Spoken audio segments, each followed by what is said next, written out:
Ini kalau tidak kita lanjutkan regenerasi, maka ustadz-ustadz ini akan punah.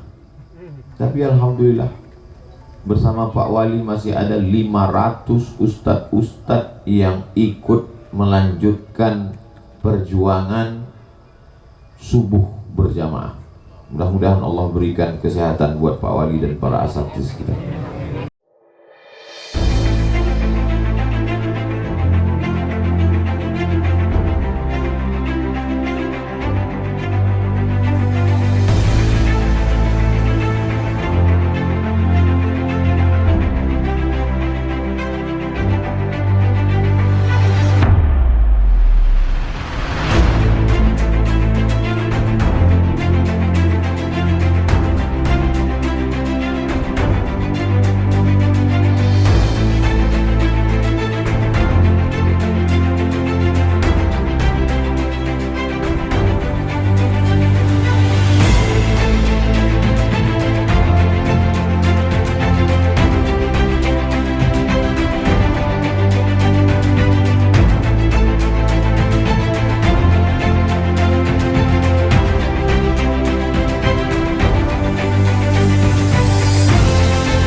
Ini kalau tidak kita lanjutkan regenerasi, maka ustadz-ustadz ini akan punah. Tapi alhamdulillah, bersama Pak Wali masih ada 500 ustadz-ustadz yang ikut melanjutkan